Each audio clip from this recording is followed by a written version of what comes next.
Halo semuanya, bersama saya Mas Bro dan Bang J di sini dalam Kisah Tanah Dayak. Bang J. Oke Mas Bro. Hari ini kita mau membagikan kisah tentang tragedi atau kejadian pilu yang pernah terjadi di Kota Sampit nih Bang J. Iya, oke Mas. Nah ini kejadian ini terjadi di tahun 2001, tepatnya di bulan Februari. Ini kejadian perang antar suku Dayak dan suku pendatang. Nah ini mungkin menjadi konten yang sensitif, tapi untuk teman-teman yang menyaksikan, mohon berpikir positif untuk menyikapi apa yang kita ceritakan di sini, karena ini bukan bermaksud untuk mengungkit luka lama atau menjadi provokator ya Bang J. Kami hanya menceritakan cerita yang pernah kami alami dan cerita ini nyata dan benar-benar terjadi. Di dalam cerita ini memang ada beberapa sumber dari beberapa orang. Jadi untuk teman-teman dimohon pengertiannya. Nah ini sebelum kita mulai cerita ini Bang J, seperti biasa buat teman-teman jangan lupa subscribe channel Kisah Tanah Dayak. Tetap dukung kami untuk membuat konten tentang budaya, mistis dan mitologi.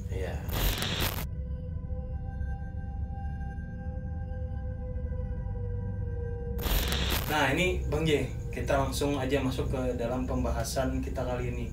Tragedi atau kejadian pilu di Kota Sampit nih.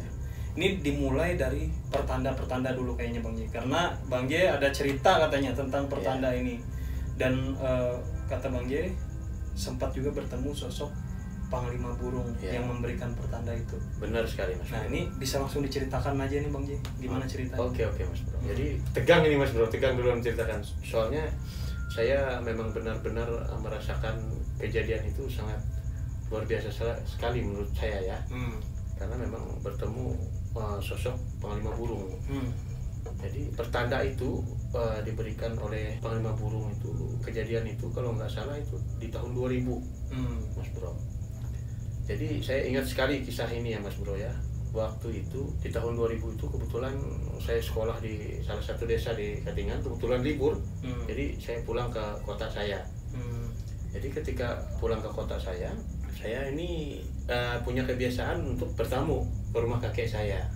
Kebetulan juga kakek saya ini adalah tokoh spiritual supranatural yang biasa berkomunikasi dengan makhluk-makhluk gaib.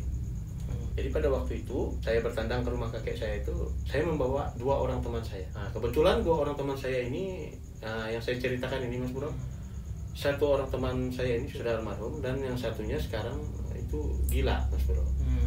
Kakek saya ini memiliki banyak hewan peliharaan. Memiliki banyak hewan peliharaan yang kebetulan selama saya di Katingan itu saya sering memakan hewan peliharaan itu. Sebenarnya itu tak lazim itu Mas Bro, saya nggak bisa sebutkan hewan apa itu ya, karena hewan tak lazim. Nah, kebetulan melihat hewan peliharaan kakek saya ini banyak sedang main-main di rumah itu, di rumah kakek saya. Terus saya punya pikiran, saya bawalah 2 orang teman saya ini. Padahal 2 orang teman saya ini nggak pernah memakan hewan peliharaan yang tak lazim itu. Memang tidak lazim ya ini untuk dimakan ya. Memang tidak lazim. Saya tidak bisa menyebutkan itu Mas Bro ya, karena sensitif. Jadi saya punya niat ini. Lalu saya berucap sama kakek saya, bolehkah kek saya minta hewan peliharaan itu? Ambil aja kata kakek saya, karena kakek saya nggak tahu kalau nantinya hewan peliharaan itu dibunuh dan dimakan. Lalu kakek saya berikan, terus saya minta saya ambil 1, kita bakar lah untuk membuang daripada bulu-bulunya. Siap untuk dimasak lah. Nah waktu itu dimasak itu rica-rica waktu itu Mas Bro ya. Setelah masak, saya bersama teman saya ini makan, bersama 2 orang teman saya ini makan. Setelah selesai makan, kita duduklah berkumpul bersama kakek. Nah ini kejadiannya ini Mas Bro, kejadian yang sangat misteri sekali. Setelah duduk bersama kakek di ruang tamu rumah kakek, itu tiba-tiba muncul seorang kakek-kakek. Seorang kakek-kakek di depan pintu rumah kakek saya. Terus kakek saya langsung persilahkan masuk. Masuk aja kata kakek saya. Orang tua ini masuk. Orang tua ini sangat penuh karisma ya Mas Bro ya. Pada saat itu orang tua ini membawa sebuah tongkat. Sebuah tongkat itu panjangnya kira-kira segini Mas Bro. Nah, besarnya kira-kira 3 jari, 3 jari bisa tongkat itu, tapi pendeknya segini. Tongkat itu penuh dengan ukiran-ukiran Mas Bro, karena tongkat itu terbuat dari kayu ulin. Ukirannya kalau boleh tahu seperti apa itu Bang J, yang Bang J ingat? Jadi yang saya ingat ya Mas Bro ya, ukiran itu seperti ukiran ornamen-ornamen batik khas Dayak ya. Seperti ornamen-ornamen ya, seperti gambar-gambar semacam patung lah gitu. Tiba-tiba aja datang tanpa tahu dari mana. Seseorang yang penuh karisma, seseorang yang tutur katanya pun sangat halus, lembut dan bijaksana. Jadi pada waktu itu dia langsung bertemu dengan saya, kakek saya dan 2 orang teman saya. Kakek ini langsung berkata begini Mas Bro, kalian tadi katanya ada membunuh dan memakan hewan. Makanya saya datang ke sini. Saya datang ke sini untuk mengingatkan kalian supaya jangan lagi untuk membunuh ataupun memakan hewan itu. Kata pesan kakek ini tadi, kakek misterius ini tadi, itu saya belum tahu kalau kakek ini adalah panglima burung, saya belum tahu. Ya, kami langsung tercengang kan. Kenapa? Kata kakek saya, kenapa kalian ada makan hewan itu kah? Kata kakek saya. Jadi kami diam aja, cuma mengiyakan, saya yang mengiyakan. Iya, kayak kata saya gitu.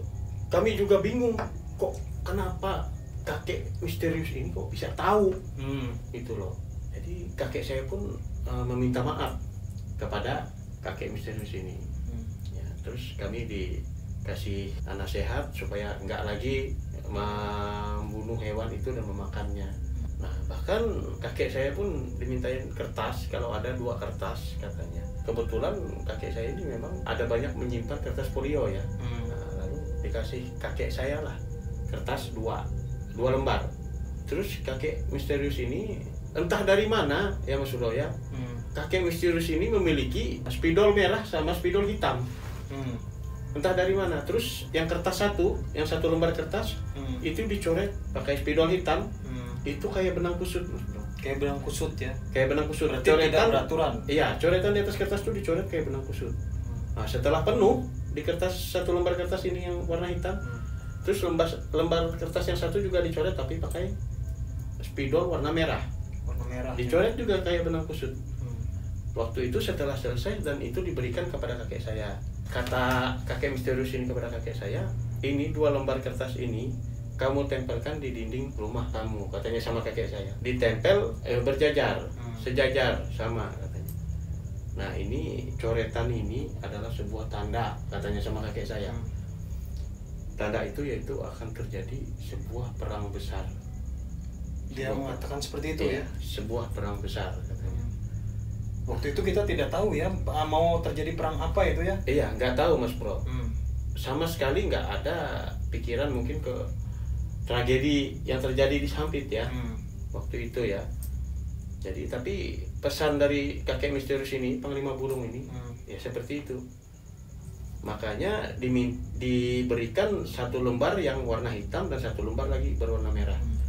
Dan itu langsung ditempelkan kakek saya di dinding. Saya ingat sekali coretan itu memang seperti benang kusut.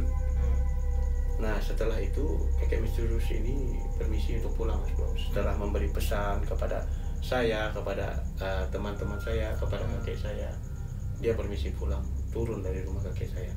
Yang anehnya ketika kakek misterius ini turun dari rumah kakek itu, dia itu langsung kayak hilang seperti asap gitu Mas Bro. Kayak seperti asap, kayak saya itu yang ngelihat kejadian itu seperti nggak percaya. Kok bisa langsung hilang, lenyap. Ini benar-benar terjadi di depan mata ini Bang J? Iya, di depan mata. Ketika itu juga saya turun untuk mencari, melihat keberadaan kakek ini memang sudah menghilang ya? Sudah tidak ada. Nah, saya pun masuk lagi kan ke dalam rumah kakek saya dan saya bertanya kepada kakek saya, sebenarnya orang itu siapa? Lalu dijelaskanlah oleh kakek saya. Sebenarnya kakek misterius itu katanya datang ke sini karena kelakuan kalian juga, karena membunuh hewan itu dan memakannya katanya. Itu hewan tak lazim ya Mas Bro. Nah, itu kata kakek saya itu adalah panglima burung. setelah mendengar itu saya kaget Mas Bro. Panglima burung kata saya. Sepertinya saya itu cuma mimpi aja rasanya. Ternyata saya bisa dan pernah bertemu langsung dengan Panglima burung.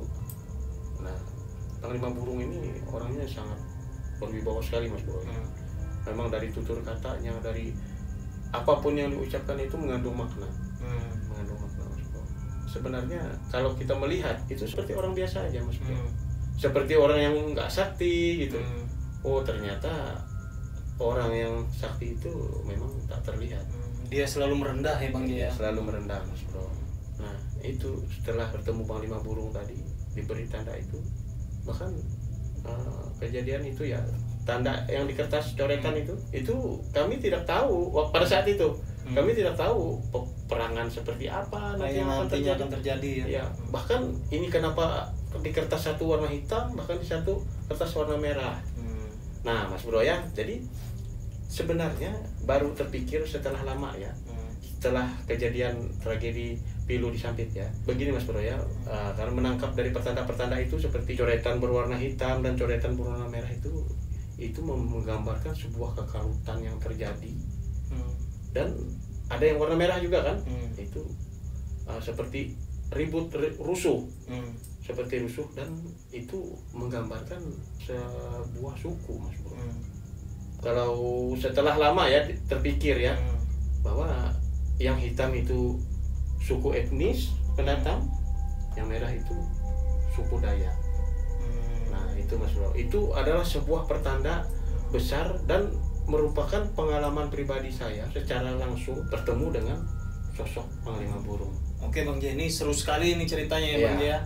Dan ini ada satu pertanda lagi sebenarnya dari Mbak Uni, ini Bang Jaya. Tapi sayangnya setelah kita telepon tadi Mbak Uni ternyata ada dinas ke luar daerah.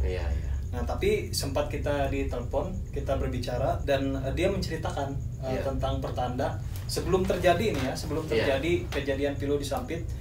Ini kejadiannya waktu itu saat dia KKN. Nah kurang lebih seperti ini ceritanya Bang Jaya. Halo Mbak Uni. Iya Mas Bro. Waduh sayang sekali ya nggak bisa datang ke studio kita ini. Iya maaf sekali Mas Bro nggak bisa datang ke situ ya karena ada sedikit kesibukan ini. Oh iya nggak apa-apa Mbak Uni. Jadi lewat telepon nggak apa-apa aja ya? Ya. Ya maaf bisa mengganggu waktunya sebentar Mbak Uni.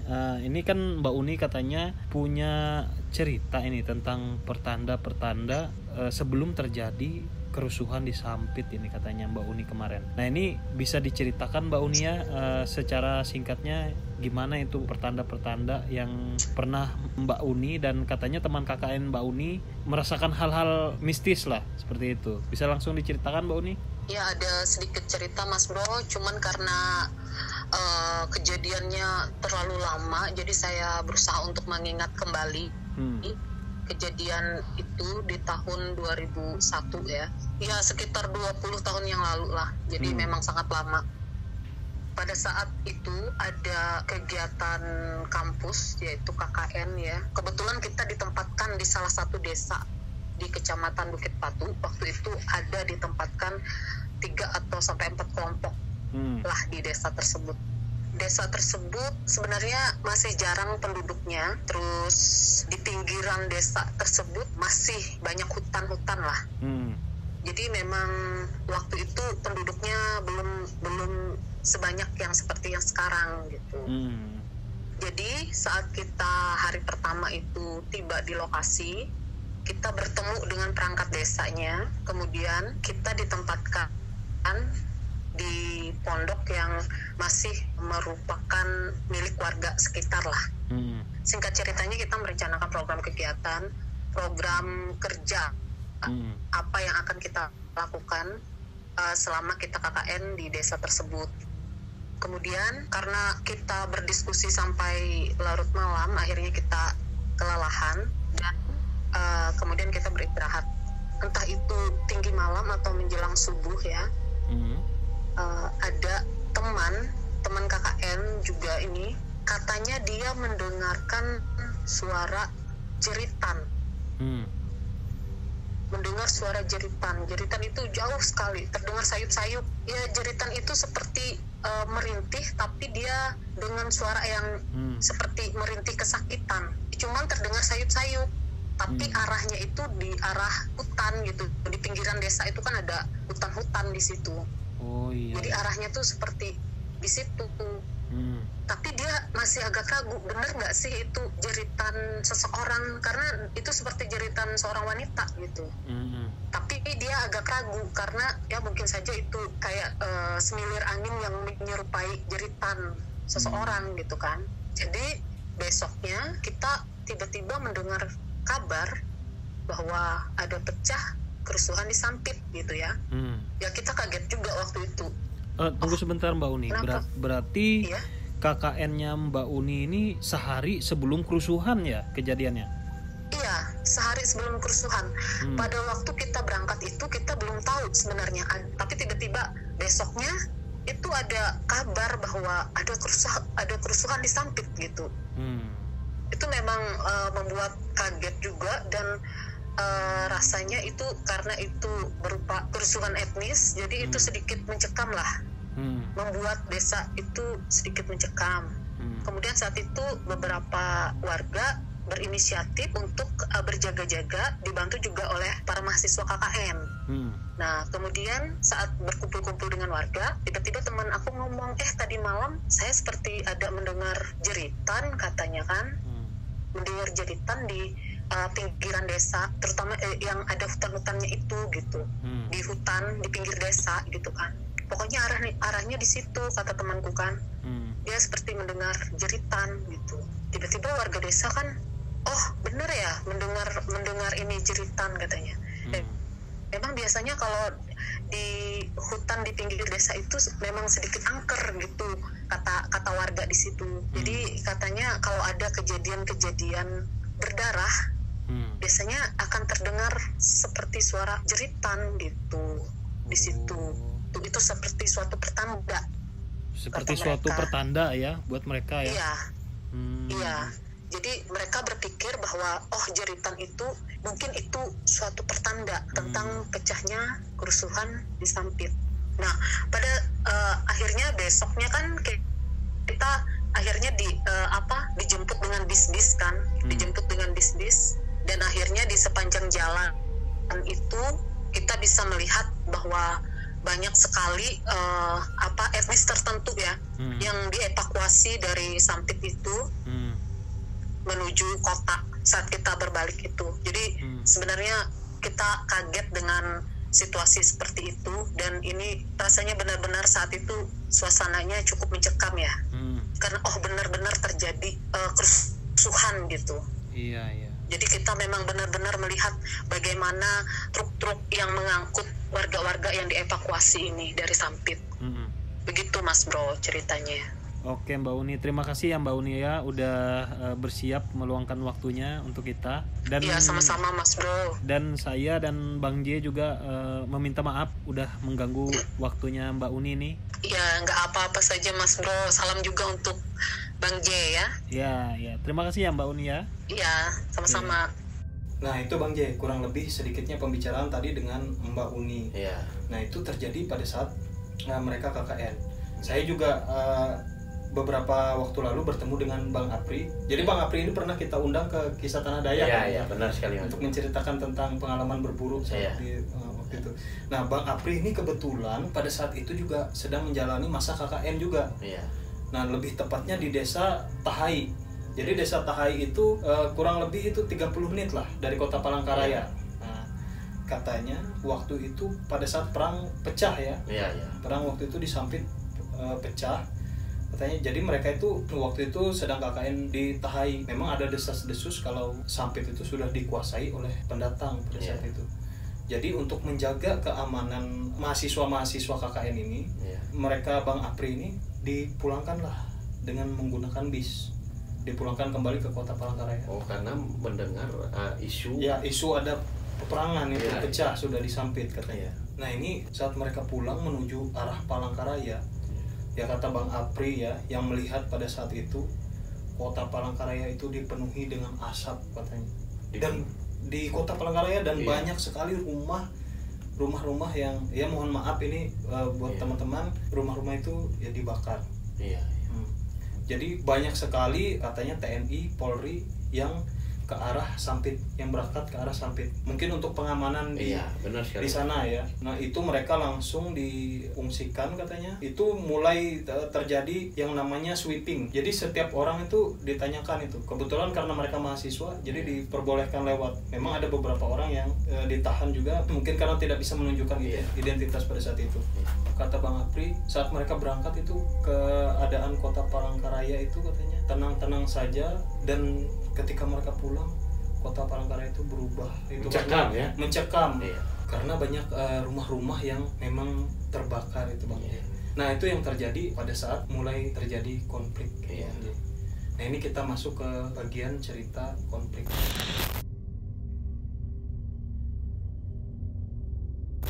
Nah ini Bang J, ini adalah cerita yang terjadi pada saat konflik atau kejadian Pilu Sampit itu merebak. Nah ini memang cerita ini Bang J juga ada wawancara satu orang yang namanya Fahri. Dan ada juga beberapa rekan saya, karena saya sempat bekerja di Sampit lumayan lama juga, dan ada beberapa rekan yang menceritakan kejadian konflik saat di Sampit ini. Dan nanti namanya mungkin akan saya samarkan untuk menjaga privasi mereka juga. Dan ada juga beberapa daerah yang terjadi peperangan juga yang meluas. Itu nanti mungkin tidak akan kita sebutkan nama daerah-daerah itu. Benar sekali. Yang akan kita sebutkan adalah Sampitnya saja. Nah ini kan ada cerita katanya Bang J. Bang J juga sempat wawancara katanya satu orang, itu keponakan saya. Ya, keponakan Bang J yang tinggal di daerah apa itu Bang J? Mentaya Seberang. Nah, dia ini orang Sampit asli, dan dia bercerita sama Bang J. Gimana ini Bang J ceritanya? Jadi cerita ini Mas Bro ya, kita mulai aja. Mohon maaf ya, bukan kita mengungkit kisah lama, cuma kita mau menceritakan kejadian ini ya. Ini kejadian mistisnya. Jadi pada awal mula peperangan itu terjadi itu diceritakan itu pada hari Sabtu. Pada hari Sabtu pagi. Nah, kebetulan di Pelabuhan Sampit itu ya mau diadakan lomba memancing Mas Bro. Mau diadakan lomba memancing waktu itu, dan belum diselenggarakan, belum dimulai lomba mancing ini, sudah di kota Sampit itu sudah pecah. Nah, warga pendatang sudah menguasai Sampit waktu itu ya, jadi kejadian itu meluas. Mereka konvoy ya, meneriakkan bahwa kota Sampit ingin dijadikan Sampang kedua. Konvoy yang sudah keliling Sampit tuh, bawa motor, bawa mobil, membawa senjata tajam semua. Nah itu, tapi memang amun yang ulun dengar tuh lah ada sesusnya tuh Sampit tuh hendak dijadikannya Sampang kedua. Nah, setelah kejadian itu terjadilah rusuh di kota Sampit ini Mas Bro. Nah, warga Dayak, suku Dayak yang ada di Sampit ini pun kewalahan waktu itu. Kota Sampit ini Mas Bro dikuasai warga etnis ya. Warga pendatang ini kalau nggak salah itu selama 2 hari Mas Bro. Nah, bukannya Dayak tidak bersatu waktu itu untuk merebut kembali kota Sampit, tapi karena penjagaan ketat aparat keamanan yaitu di daerah Bajarum ya, jembatan Bajarum itu. Karena memang akses ke Sampit itu hanya satu akses yang lewat darat Mas Bro, yaitu hanya lewat jalan Cilikriwut itu. Harus melewati jembatan Bajarum itu. Jadi suku-suku Dayak yang sudah bersatu padu ingin masuk ke kota Sampit itu susah Mas Bro, karena dihadang aparat itu tadi ya. Dihadang aparat. Lalu berapa hari juga, 2 hari ke 3 hari. Pokoknya pos-pos masuk Sampit segala tuh hanya menjagai semua tuh. Tak pikir dapat capang lagi. Terus nang istilahnya mengganggu orang Sampit itu nang. Lalu mendengar kabar Sampitnya dikuasai orang Pak. Nang di pinggir Sampitnya, nang di pedalaman tuh turunan. Hendak ke Sampit. Dihadang oleh polisi Brimob Tentara sebelah. Kan akses ke Sampit tuh kan Cilikriwut tuh ya, Bejarum tuh. Bejarum. Sebelum Bejarum tuh dia disekat polisi, dihadang. Jadi supaya orang masuk gitu. Orang Dayak ini kena kau masuk nih. Masuk. Jadi ada 7 orang pendekar. Sebut saja pendekar ya, pendekar sakti suku Dayak. Nah, karena dihadang itu tadi oleh aparat keamanan, jadi suku Dayak ini nggak bisa masuk ke daerah Sampit ya, ke Sampit. Ada 7 pendekar suku Dayak yang sakti, yang saya tahu ya, yang cerita ini sangat nyata ini. 7 pendekar ini akhirnya mempunyai inisiatif lewat jalan air, yaitu lewat desa Lubuk Bunter. 7 orang masuk ini lewat desa Lubuk Bunter itu, mereka di pinggir sungai ini memanggil sebuah kapal takbut. Kapal takbut itu kapal tongkang itu yang biasanya narik tongkang. Jadi mereka panggil lah kapal takbut itu dan mereka ikut kapal takbut itu tadi hingga sampai ke kota Sampit. Ketika mereka sampai di kota Sampit, mereka nggak bisa masuk ini Mas Bro, karena memang warga etnis ini sudah menguasai, terus disuruh balik, nggak bisa masuk ke Sampit waktu itu. Dengan begitu ya Mas Bro ya, 7 pendekar ini tadi akhirnya berhenti di pinggir sungai, di seberang di pinggir sungai, kemudian secara pelan berenang melewati sungai Mentaya itu, supaya bisa masuk ke kota Sampit. Yang 7 orang ini tadi pendekar ini ya. Ya, jadi waktu itu setelah mereka berhasil sampai ke tepian kota Sampit lewat sungai ini Mas Bro ya, mereka naik ke atas. Disitulah Mas Bro, banyak sekali yang namanya teriakan-teriakan histeris, banyak sekali tangisan-tangisan dan teriakan-teriakan yang luar biasa, sangat memekakkan telinga. Karena apa? Karena 7 orang ini tadi masuk, 7 orang Dayak ini. Orangnya tuh hendak masuk, dihalang polisi, lalu buka ke daerah sebelum Kota Besi itu, ngarannya Lubuk Bunter. Lubuk Bunter. Nah, ke pinggir sungai bubuhannya, mencegat takbut orang orang kampung juga, orang Sampit, disuruh tulak ke sana, ke arah Sampit lewat Sungai Mentaya kan, ini. Iya, Sungai Mentaya tuh. Kan kira dijaga orang. Iya. Sampainya tuh malam, sekitar malam tuh, kalau 6 jaman kalau 5-6 jaman kalau. Jadi bukannya Batujuh nih naik lotok, naik kan takbut kapal. Kapal lah. Kapal yang asis segelan tongkang tuh namanya. Iya. Buat itu sampai tuh singgah di seberang. Pertama hendak singgah di Sampit, dihalangi bubuhan ke seberang. Jadinya Batujuh tuh bercabur di Banyu. Naik ke Banyu tuh orang itu sudah tumburan. Batujuh di jam mecahnya. Sudah begeleng panganan kepala tuh 3 bubuhan itu. Oh, jadi intinya nih yang Batujuh nih adalah orang-orang sakti lah. Iya, orang-orang sakti. Orang pilihan istilahnya. Wah, jadi teriaklah di masjid ini pakai toa apa? Mikrofon itu. Dayak masuk katanya. Pecahlah perang di kota Sampit. Jadi setelah beberapa jam kemudian kota Sampit berhasil dikuasai oleh suku Dayak. Akhirnya penjagaan di Bajaru jebol Mas Bro, penjagaan aparat keamanan jebol. Akhirnya Dayak masuk. Nah, disitulah terjadi peperangan besar yang terjadi, bahkan menelan korban jiwa yang cukup banyak itu ya. Cukup banyak dan sedih ya Mas Bro kita mengingatnya ya. Jadi setelah Sampit dikuasai oleh suku Dayak, ya tahu sendiri lah. Tentunya warga etnis ini ada melakukan perlawanan, yaitu dengan menggunakan bom molotov, bermacam-macam, dan bahkan yang saya dengar Mas Bro ya, bom molotov aja dilemparkan ke orang Dayak ya, suku Dayak tuh. Bom molotov itu malah ditangkap aja, bom molotov itu nggak meledak Mas Bro, terus dilempar balik. Nah, baru meledak setelah dilempar balik.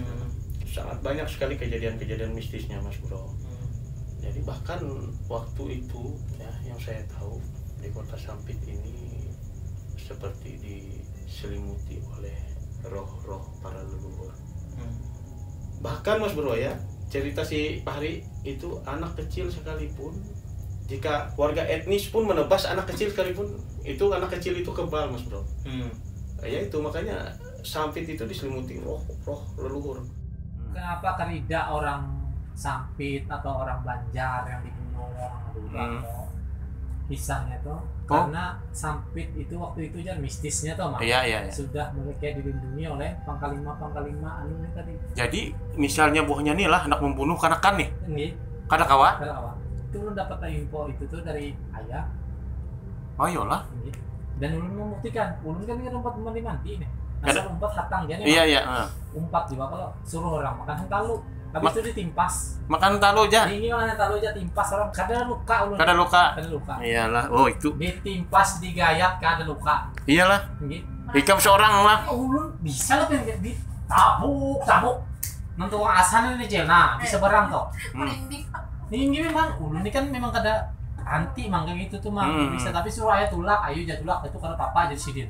Lain talan hatu pang jadi sidin. Suruh makan talu disuruh ditagok. Ulun kunyah budas ja. Kunyah kayak makan biasa aja. Jadilah orang yang kada dimandii karena kan yang pasti ibaratnya orang Dayak lah. Waktu itu ibaratnya kayaknya Sampit itu diliputi arwah-arwah leluhur. Gitu aja kisahnya kalau. Jadi amun orang hendak melukai kada bisa. Memang kada bisa lah. Belum buktikan kok. Ulun ditimpa-timpas mana ada luka. Nah ini Bang J. Ini kan tadi memang kata Bang J banyak hal-hal mistis. Bahkan di satu artikel itu menyatakan bahwa ada beberapa pasukan suku Dayak ini yang turun juga, yang katanya badannya serba merah itu Bang J. Dan katanya jumlah pasukan itu banyak dan ikut turun dalam peperangan. Nah ini waktu itu di Sampit itu memang setelah itu dikuasai oleh suku Dayak. Dan yang namanya teriakan lahap, Bang J tahu kan teriakan khas suku Dayak?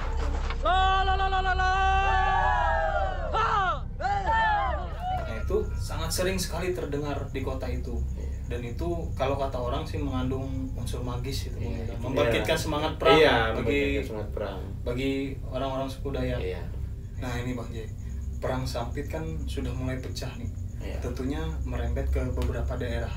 Nah ini ada cerita dari rekan kerja saya.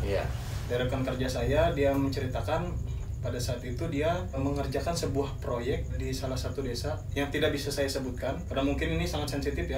Benar sekali. Tapi saya bisa katakan desa ini di antara desa Samuda dan di antara desa Ujung Pandaran. Nah di antara desa itu ada sebuah desa yang dimana konflik ini terjadi. Jadi waktu itu saya katakan Pak Ali saja ya sebagai nama samaran. Pak Ali waktu itu sedang mengerjakan proyek di desa itu. Dia memang tidak tahu kalau perang di Sampit itu mulai pecah. Karena memang sangat senyap sekali ya kabar beritanya pada saat itu, tiba-tiba aja waktu itu terjadi perang. Jadi istrinya nelpon menghimbau untuk Pak Ali ini berhati-hati. Nah jadi ada beberapa orang Dayak juga yang memang sweeping, yang memang tujuannya baik sebenarnya. Mereka mengatakan untuk orang-orang etnis ini untuk segera mengungsi, memberikan pengamanan juga. Pengamanan. Pada saat itu orang Dayak tidak hanya berperang saja, orang Dayak ikut serta untuk mengamankan, untuk mengamankan kondisi itu. Jadi beberapa orang Dayak ini memperingatkan kepada orang-orang itu agar cepat-cepat mengungsi. Ada satu kampung ya di tempat Pak Ali ini mengerjakan proyek, itu menolak untuk mengungsi Bang J. Menolak untuk mengungsi. Ya kata Pak Ali, satu kampung itu memang orangnya hebat silat. Kampung-kampung orang ya bisa dikatakan kampung-kampung orang yang memang hebat bela diri dan silat. Jadi mereka katanya menolak untuk mengungsi pada saat itu. Nah tidak lama dari kejadian itu, satu hari setelah diperingatkan itu Bang J, turunlah orang-orang Dayak yang memang ini adalah orang-orang Dayak yang sweeping. Tokoh ya? Iya, tokoh-tokoh Dayak, pendekar-pendekar Dayak yang mensweeping karena ingin mengusir orang-orang pendatang ini dari Kota Waringin Timur pada saat itu. Jadi pada saat mereka sampai di suatu desa itu, Pak Ali ini melihat dengan mata kepalanya sendiri dia juga merasa ketakutan. Iya. Meskipun dia bukan orang pendatang, Iya, dia itu orang Banjar. Iya. Jadi dia di dalam desa itu ketakutan karena banyak gerombolan suku Dayak datang. Iya. Tapi suku Dayak ini dilewati aja dia. Mereka seperti tahu ya. Mereka seperti tahu kalau Pak Ali ini bukan suku pendatang yang mereka cari. Iya. Nah, ini kejadian mistis yang terjadi kata Pak Ali di suatu desa itu. Iya. Desa itu Bang J, kata Pak Ali itu turunlah sebuah kabut tebal menutupi satu desa. Iya. Yang kata Pak Ali itu adalah pengaruh karena di dalam desa itu banyak orang-orang sakti juga. Dari warga pendatang ini banyak orang sakti juga. Sehingga bisa menutupi satu desa itu. Oh iya. Jadi turun kayak kabut katanya. Iya. Tapi yang namanya orang Dayak ini Bang J, mereka ini dibekali dengan roh-roh para leluhur atau roh Nyaru Menteng. Iya. Roh Nyaru Menteng ini yang menyertai para pendekar-pendekar ini saat mereka berperang ini Bang J. Benar sekali Mas. Jadi orang-orang mempercayai kalau seseorang itu terlahir itu tidak memiliki keberanian untuk membunuh atau mencelakakan orang lain.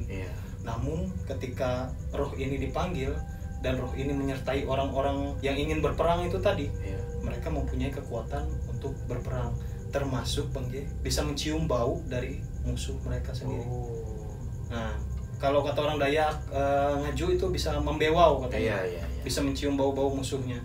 Jadi walaupun kabut tebal itu turun, mereka itu tetap masuk kabut itu kata Pak Ali. Mereka orang-orang Dayak itu tetap masuk seperti biasa. Mereka jalan masuk dan mereka itu bisa mencium di mana posisi musuh-musuh mereka. Dan kata Pak Ali itu yang namanya teriakan itu langsung pecah aja di satu kampung itu. Dan seperti yang kita tahu terjadi suatu konflik. Terjadi suatu konflik dan tidak bisa kita jelaskan karena teman-teman mungkin sudah mengerti apa yang terjadi. Nah, itu pengalaman dari Pak Ali yang kayaknya saat dia menceritakan kepada saya itu dia tidak bisa melupakan kejadian itu. Tentunya kita sangat mengucapkan duka cita yang mendalam kepada rekan atau sahabat kita yang telah gugur pada saat itu. Benar sekali Mas Bro. Nah, seperti itu kurang lebihnya cerita dari Pak Ali ini Bang J.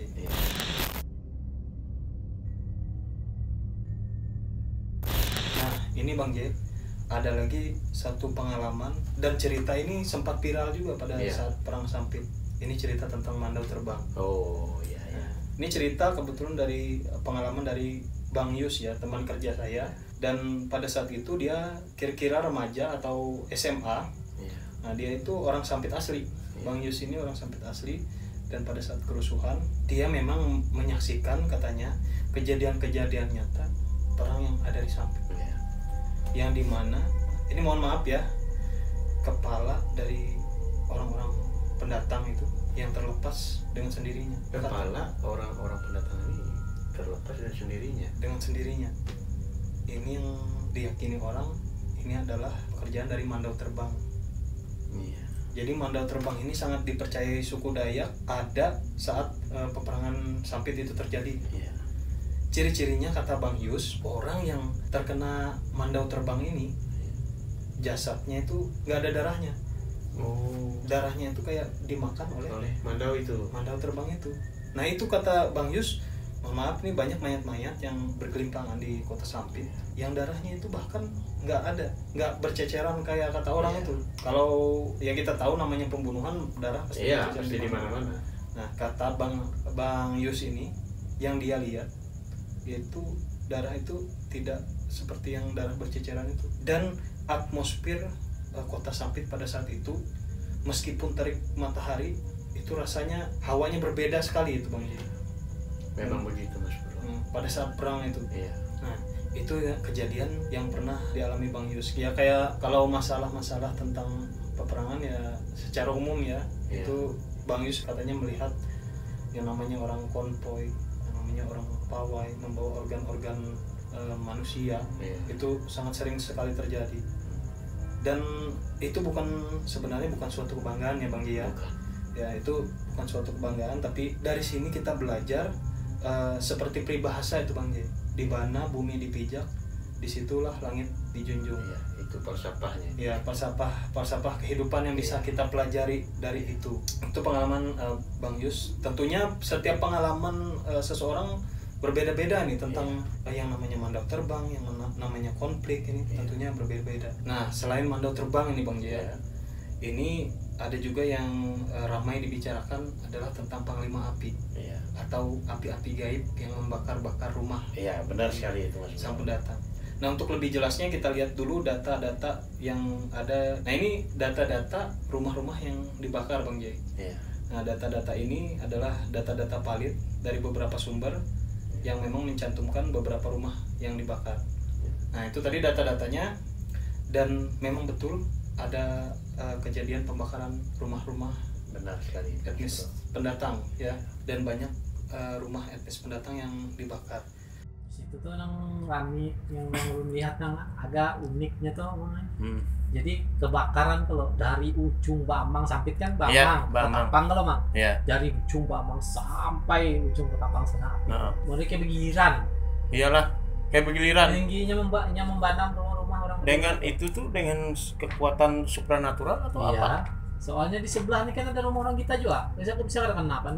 Bisa kena lah. Kena jadinya bakar rumah orang ya. Rumah orang jadi mana sampai habis. Ada yang padahal dempet lah. Padahal dempetan. Kalau dipikir secara logika, tahu kan apa? pasti kena rumah sebelah. Dari panggil. Dan ini ada juga cerita di balik pembakaran ini Bang Ji. Iya, yang saya dengar itu Mas Bro, mereka itu tidak membawa korek api ya. Iya. Tidak membawa korek api ataupun mancis untuk membakar. Biasanya kan kalau mau membakar kan pakai korek atau pakai mancis kan. Iya. Ini kalau yang saya dengar itu ditunjuk gini aja. Sudah terbakar. Dan ini dan ini ada beberapa cerita yang memang benar-benar terjadi ini Bang Ji. Nah, ini tetangga saya dulu waktu saya tinggal di Sampit. Nah, ini menceritakan tentang pengalaman yang namanya kebakaran ini, api-api gaib ini. Tetangga saya ini asli orang Dayak. Asli orang Dayak. Tapi di sekeliling rumahnya itu adalah rumah suku-suku pendatang. Nah, ini Bang Jay, saat katanya yang ada tokoh-tokoh perang Dayak ini Bang Jay. Itu berjalan mengelilingi rumah. Itu katanya dia itu menaburkan beras-beras itu Bang Jay. Menaburkan beras-beras, dan dia tunjuk seperti ada kemampuan magisnya rumah itu terbakar Bang Jay.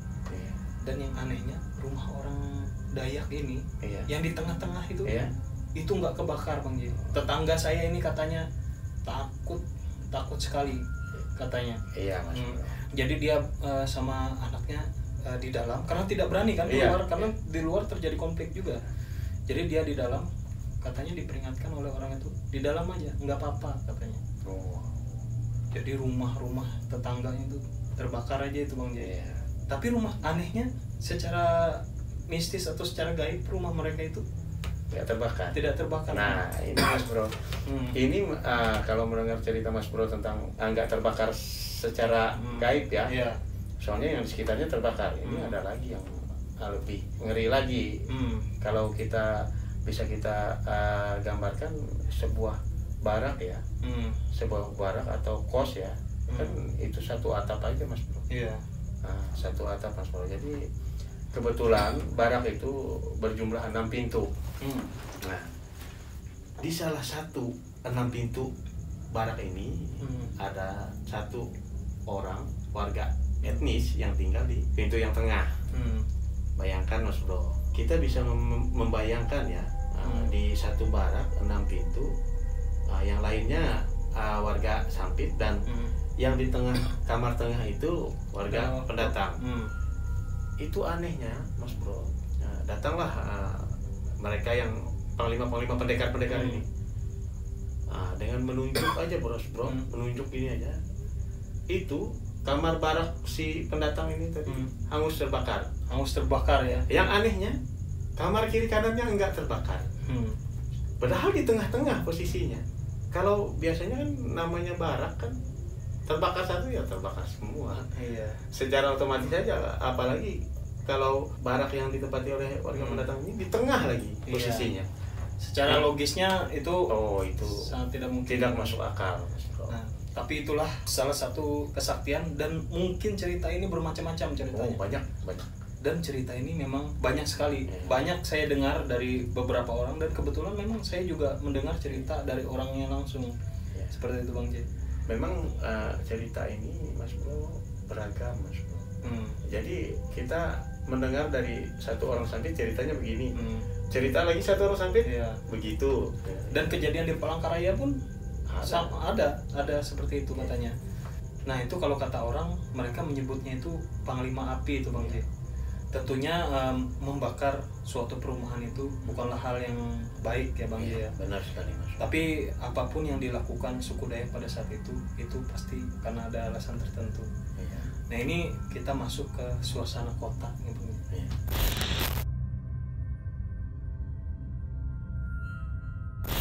Nah ini suasana kota Sampit pada saat perang nih Bang J. Pada saat perang ini tentunya suasana kota Sampit ini sangat mencekam sekali. Perang ini menyebar ke berbagai macam daerah sampai akhirnya kota Palangkaraya. Dan kota Palangkaraya pun ikut mencekam juga karena kejadian konflik Sampit ini. Nah dan ini Bang Apri nih Bang J ada bercerita tentang bagaimana kejadian di kota Palangkaraya pada saat kerusuhan Sampit itu. Katanya di Palangkaraya ini sangat mencekam sekali. Diberlakukan jam malam. Nah ini buat teman-teman yang ingin tahu juga apa yang terjadi di kota Palangkaraya. Nah yang terjadi di kota Palangkaraya ini, setiap rumah itu ya Bang J ya, setiap rumah itu dikasih tanda dari kapur. Itu tanda kayak tanda tambah dan dikasih daun sawang namanya. Itu menandakan bahwa di dalam rumah itu adalah rumah orang Dayak. Nah semua rumah orang Dayak pasti dikasih tanda dari kapur seperti tanda tambah seperti itu, dan ada daun sawang. Nah yang terjadi di kota Palangkaraya itu seperti itu.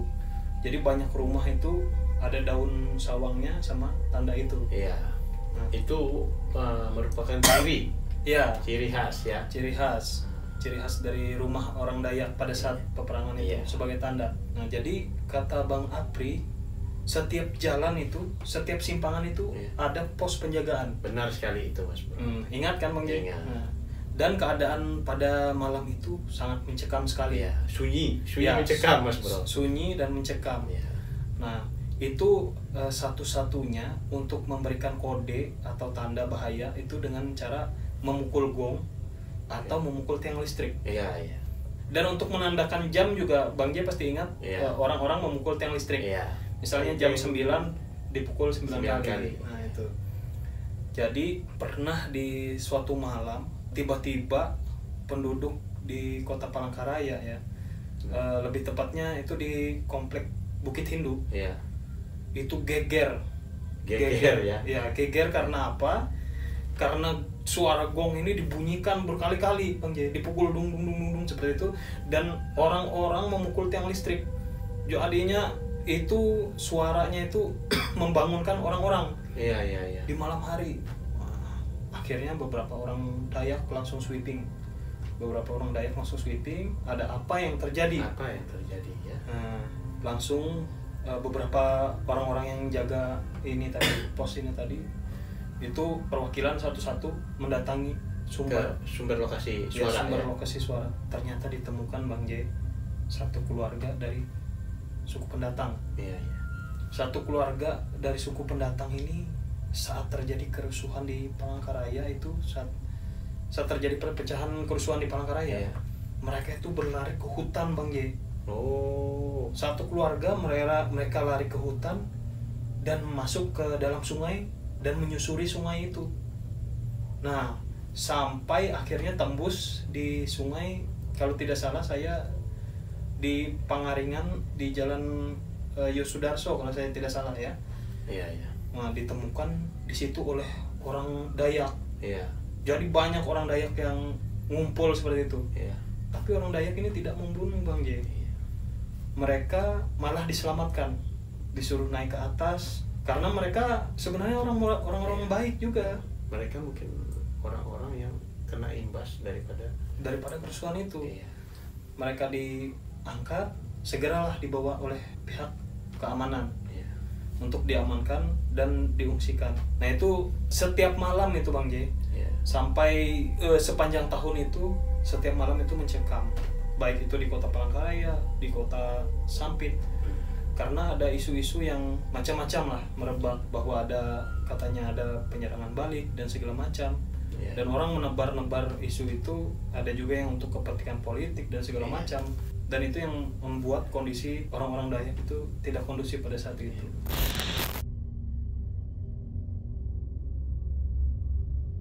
Nah ini akhirnya peperangan antar suku ini berakhir Bang J. Karena suku pendatang ini sudah berhasil dievakuasi. Jadi pada saat itu suku-suku pendatang ini diungsikan kembali ke kampung halamannya masing-masing. Tapi karena pelabuhan Sampit penuh, jadi suku-suku pendatang ini dibawa ke Palangkaraya dan untuk nantinya diungsikan ke Banjarmasin. Dan kita tentunya berterima kasih juga untuk orang-orang Banjarmasin yang sudah membantu dalam evakuasi ini. Dan suku Dayak juga sudah merasa bahwa tempat kampung halamannya aman, sudah aman daripada gangguan-gangguan etnis pendatang itu. Akhirnya dilakukan yang namanya pembersihan kota Bang J. Jadi jenazah-jenazah ini tadi yang gugur dalam peperangan itu dikumpulkan dan dikuburkan secara massal. Yang bisa kita lihat sekarang di YouTube orang juga banyak ini tentang kuburan massal Sampit. Dan untuk menjaga perdamaian, untuk menjaga perdamaian antara suku Dayak dan suku pendatang-pendatang lainnya, jadi dibangunlah namanya Tugu Perdamaian. Yang bundaran ada Tugu Perdamaian seperti ini. Dan ini kondisi Tugu Perdamaian sekarang bisa kita lihat. Nah, setelah kejadian semuanya selesai, kejadian konflik beres, lalu dilakukanlah upacara yang namanya memapas lewu. Memapas lewu ini untuk membuang aura-aura yang tidak baik. Benar sekali itu Mas Bro. Karena sudah terjadi yang namanya pertumpahan darah di suatu kota itu Bang. Dan bagaimana kondisi Sampit sekarang? Jadi kondisi Sampit sekarang aman, tentram dan damai ya Bang J ya. Kondisi Sampit sekarang aman, tentram dan damai. Tapi tentunya sangat berhati-hati sekali dengan yang namanya gesekan-gesekan yang bisa dipancing-pancing itu Bang J. Itu. Nah, sebaiknya memang ya Mas Bro ya, dimanapun kita berada ya, kita harus menjunjung yang namanya di mana bumi dipijak, disitulah langit dijunjung. Nah itulah peribahasa yang sampai sekarang masih melekat di orang-orang Dayak ya. Nah, karena orang Dayak ini Mas Bro, mereka ini tidak akan pernah mengganggu kalau tidak diganggu. Benar sekali. Itu falsafahnya orang Dayak ya. Sudah menjadi prinsip. Menjadi prinsip. Karena kita banyak sekali suku dan etnis yang ada di Kalimantan ini. Dan kita hidup bersatu. Karena orang-orang Dayak ini semua adalah orang-orang yang bisa merangkul. Mereka adalah orang-orang baik, orang-orang yang bersahaja, menghargai daripada suku-suku lain. Benar sekali itu Bang J. Nah itu tadi Bang J cerita tentang pengalaman pribadi ya, ini pengalaman beberapa dari ada teman-teman kita, pengalaman dari rekan-rekan saya, rekan kerja saya, dan ada juga pengalaman pribadi dari Bang J. Dan ini tentunya pengalaman dari tim-tim kisah Tanah Dayak ya Bang. Benar sekali Mas. Tentunya setiap pengalaman pasti ada berbeda-beda. Banyak pengalaman masing-masing orang beda cerita ya. Memiliki pengalaman dan beda cerita. Dan tujuan kita membuat video ini bukan untuk provokasi dan bukan untuk mengungkit luka lama. Kita hanya berbagi cerita tentang pengalaman beberapa teman-teman kita ya Bang ya. Benar sekali Mas Bro. Nah ini Bang J, ceritanya mungkin sudah berakhir sampai di sini aja ya Bang J ya. Tentunya sebenarnya banyak kisah-kisahnya Mas Bro. Banyak kisah-kisahnya. Cuma kita kisahkan sebagian daripada kisah-kisah yang ada, pengalaman pribadi aja. Benar sekali itu Bang J. Nah itu tadi teman-teman kisah tentang terjadinya konflik atau kejadian pilu di Sampit ya Bang.